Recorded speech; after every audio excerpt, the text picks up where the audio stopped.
Andra Chansen is over, and we now know the 12 finalists for Melodifestivalen 2016.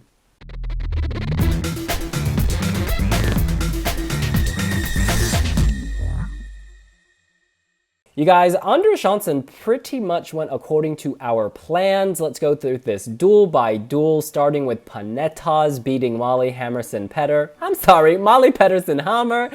This was a clear victory in my mind. They brought energy and life. She stood there in a black dress. It's almost like her white dress from last week caught on fire and the charred remains were there. She looked great, she sounded great, but she didn't have the energy of their song. This ultimately came down to the song. I liked both of them, so it was a really hard choice for me. Panetoz, they are so funny and they really enjoy performing, and that's what I like about it. And the song, it's making me happy, so I'm glad that they went through. But I also really liked Molly. I think last year it was a little better. But still, I don't know, Molly, she is such an amazing girl. I saw the interviews you had with her, and she seems so genuine and so nice, and I think that's why I wanted her to win, but I'm also really glad with Panetoz. Yeah, I think Molly's song was my least favorite from the whole Andra Chansen, and Panetoz was my second favorite. So I'm really happy that Panetoz won, and they are great opening act for the final. We will go to that later, but it was great to have them opening the final. They were fun, they were energetic, I just like the performance so much. It's so much fun, all the special effects and all the choreography. Even they look a little silly doing that, but I think it's just fun. And yeah, I'm really happy that they won, and it was really easy for them to win over Molly. If you watch the heart doing the performances, Molly's heart was basically dead. It was just like 1 minute it was really beating, while Panetoz was beating like whole 3 minutes. So it was really clear that Panetoz won by a landslide. It was like she had a heart attack. I felt really bad. Duel 2, Boris René slayed Albin and Mattias with Put Your Love on Me. This again to me was a clear victory. Boris René has charisma. He looked shocked when he won, but I was not shocked at all. I would have been shocked if it had gone the other way. His song is better. It's more memorable. The fact that it's in English helps. I can actually remember the words, the lyrics, and the melody. But it's just so funny when he goes, put your love on me, put your love on me. It's so, you can't help but smile. You just want him to do well. Mm-hmm. Yeah, I know. At first I didn't really like it, but it's really growing on me, and it's so much fun, and I really like Boris, and he seems really nice, and he's so energetic, and I love it when he's performing on stage. But still, the song isn't really my thing, but I do like Boris, and I'm a little sad about Rick.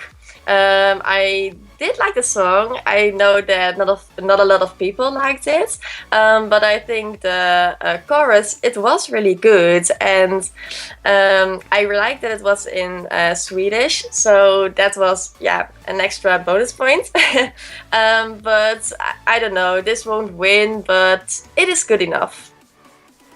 Yeah, I think Boris will have one of the last place in the final, but it's good to have him in the final. I also like Rick, and I think it will be a big hit in Sweden, but it just wasn't for Melodifestivalen or anything that could do well in Eurovision. They were better than in the semi-final, and I think Mattias always sounds amazing. I think he's one of the best singers in Melodifestivalen, but the song is just, it's not for the contest, it's not for the stage, it's just something you would listen from your Spotify or something. And yeah, I'm really happy that Boris got through. Even he looks a little funny when he dances. It's like you can see it's not his thing, but it just brings a smile on your face, and it's good to have him in the final. Even we have many songs that are fun, but he just brings a little more. You know what? I'm so impressed with him. He normally chases the ball down a field, and now he's on a stage having to sing and dance, and he is still working it. Maybe if they put a soccer ball there, he'll feel more at home. Who knows? Anyways. Duel 3. This is Saraha beating Isa. A lot of our readers are having heart attacks of their own. They are freaking out that Isa has lost. But Sammy, in our prediction video, you, me, and Porg basically all agreed that Saraha stood a really good chance of winning. All the numbers suggested it, the bookies suggested it, the polls. It was pretty clear.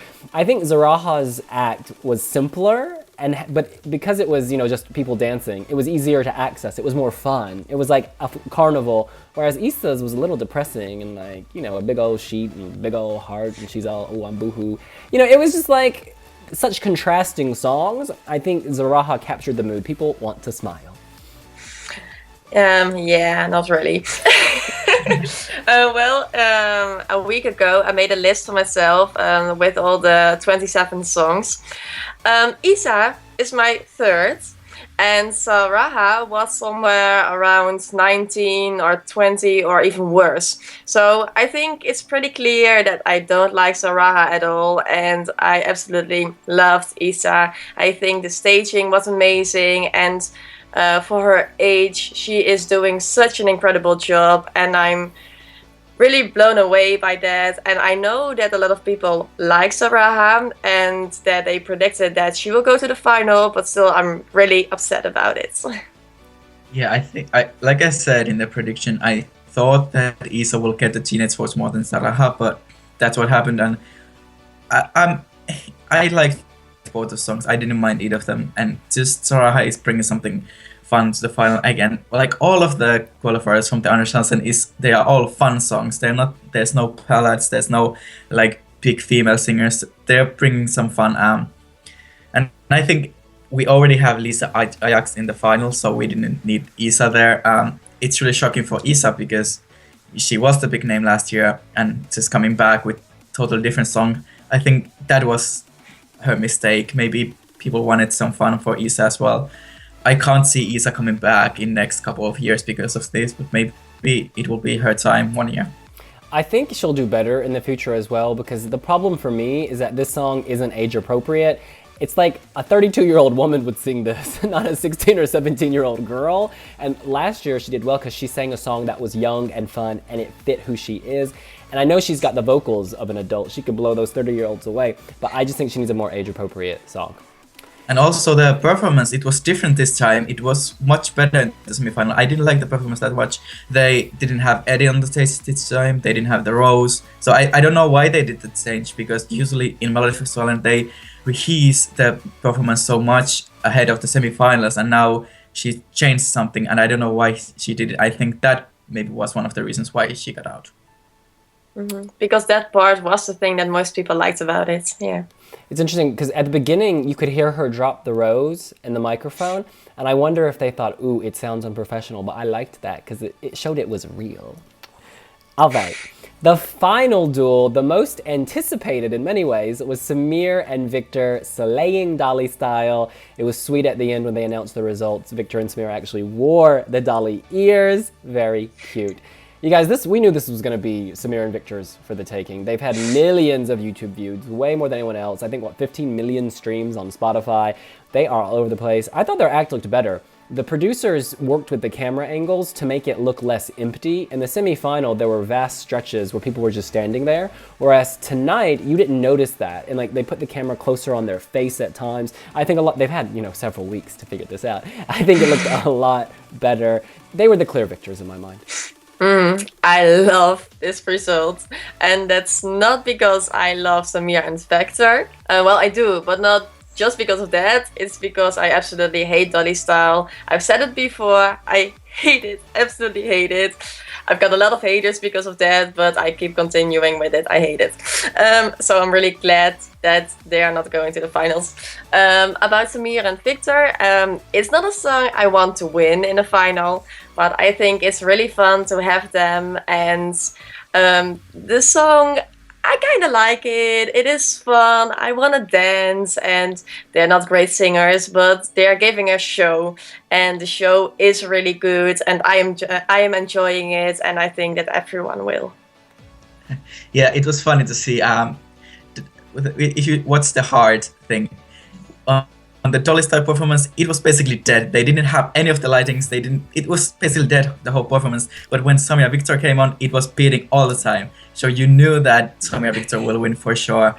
I think they sounded really bad this time. I think they were more enjoying than singing. But yeah, I can't help loving it. It's just so much fun.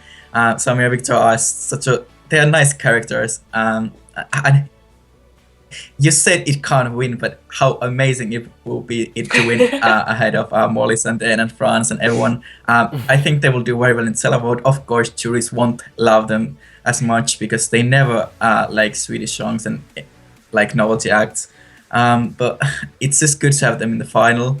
I think you said the performance was better. I think it was worse because they didn't show them taking shirts off. That's another thing. But I just think that also the girl in the audience, she was doing much worse this time, and I don't really think that it was. Maybe it's just because it was new in the semifinal, and now we see it once, and it's like okay, we saw it already. But I think they have something to improve, also with the vocals. But I think they will bring so much fun in the final that I'm just happy to have them. And also they have great running order, so it's just good for them. Honestly, how hard is it to spin in a puddle? They need to recast this girl, because she did seem to be struggling. Maybe there was too much water in it this time, so she was gonna drown? Who knows? Well, that's what we think. What do you think? Who is your favorite qualifier from Andra Chansen? You can let us know here on wiwibloggs. And give us big old thumbs up. And we would love it if you would subscribe. See you later. Bye. Bye.